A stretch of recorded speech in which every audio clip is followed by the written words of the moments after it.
Welcome back to Joyfully at Home. Today, we are going to be making a special treat. It's something that our family loves, and we don't make them a lot because they are a little bit more involved, but they are wonderful when you're enjoying the finished product. We are going to be making cream puffs today, and the cream puff filling you'll find with these cream puffs is not your typical heavy cream puff filling. And these cream puffs, you can actually make them ahead of time because the cream doesn't make your cream puff soggy. So we'll get started and we'll make cream puff today. First, we start off our cream puff paste. Actually, it's called a paste or a pâte à choux if you've seen it called that as well, with a cup of water and a stick of butter or half a cup. You'll combine these two until your water is boiling and your butter is melted. It'll take a few minutes to get going, but once your butter is completely melted, then we can continue on. Now that your butter is melted and you're at a boil, you can completely turn off your heat. Add a pinch of salt, up to 1/8 of a teaspoon, not tablespoon. And you'll want to add in your flour and stir very quickly off of your heat. You start stirring your flour in. It'll look lumpy for a little bit, but you keep stirring quickly and you're going to wind up with a cohesive flour type dough. And that's exactly what you want. Now that you have a dough that's kind of holding together like this, you're going to want to let it sit for about 5 to 7 minutes to cool just a little bit. So we're going to set this aside and let this cool before we add our eggs. If we were to add our eggs now, our eggs would cook, and that is definitely something you don't want in your cream puff paste. You want it to cool down slightly before we start beating our eggs in, or else you'll wind up with cooked eggs. Now that your dough is starting to cool off, you'll add 1 egg at a time. You have 4 large eggs, and you'll just beat each egg in quickly at a time until you get each egg incorporated in your cream puff paste. Keep adding your eggs 1 at a time. Add 1 more egg.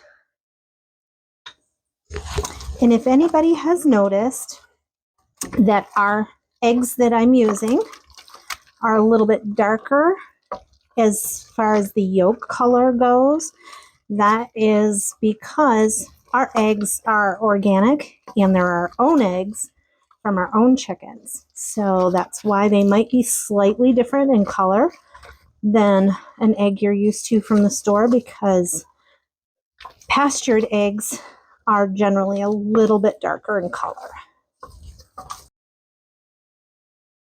And that is our 4th egg. And we'll get that one beat in. And then we'll be ready to put our paste onto our pan for baking.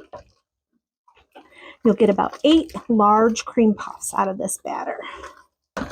Once your eggs are fully incorporated and beaten in well, this is exactly what your cream puff paste will look like, nice and smooth.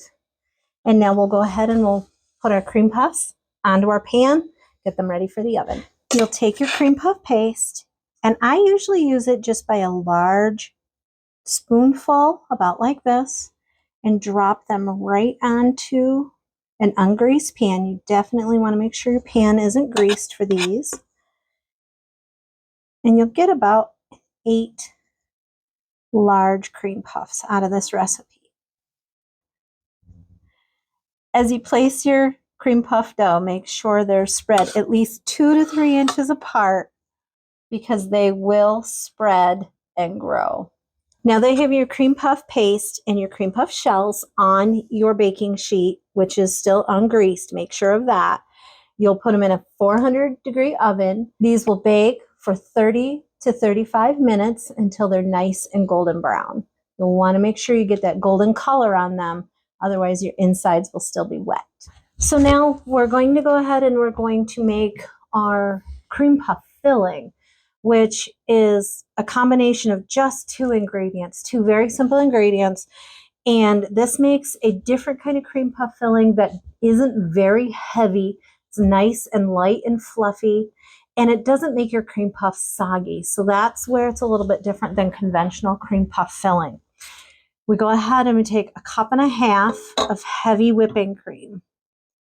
Make sure it has a pretty high butterfat content. You want to have at least a 30% fat. Generally, I try to use about a 36%. Then, as simple as it gets, a package of instant French vanilla, or even just plain vanilla is fine too. I like the French vanilla for the extra flavor it adds. Instant pudding. Add the two to your mixer bowl. Make sure you have a whisk attachment so you can whip these up together. Then that's all you do, is you whip them together to make a stiff whipped cream, essentially, with the pudding in it. Gives it amazing flavor, super simple, and whisks right together. Makes a nice light cream.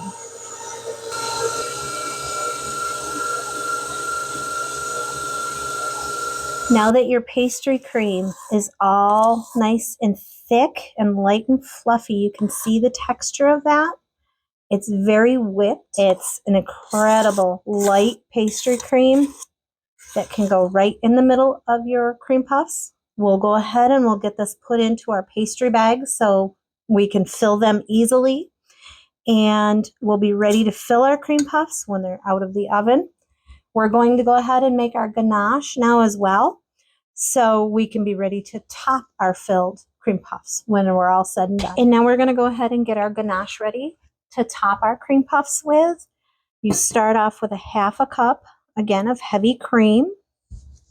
And what you want to do is you want to heat that cream till it just starts to bubble. It's just starting to get the bubbles. You don't want it to boil. You're going to take it off the heat now that it's nice and steamy. Sprinkle in your chocolate chips.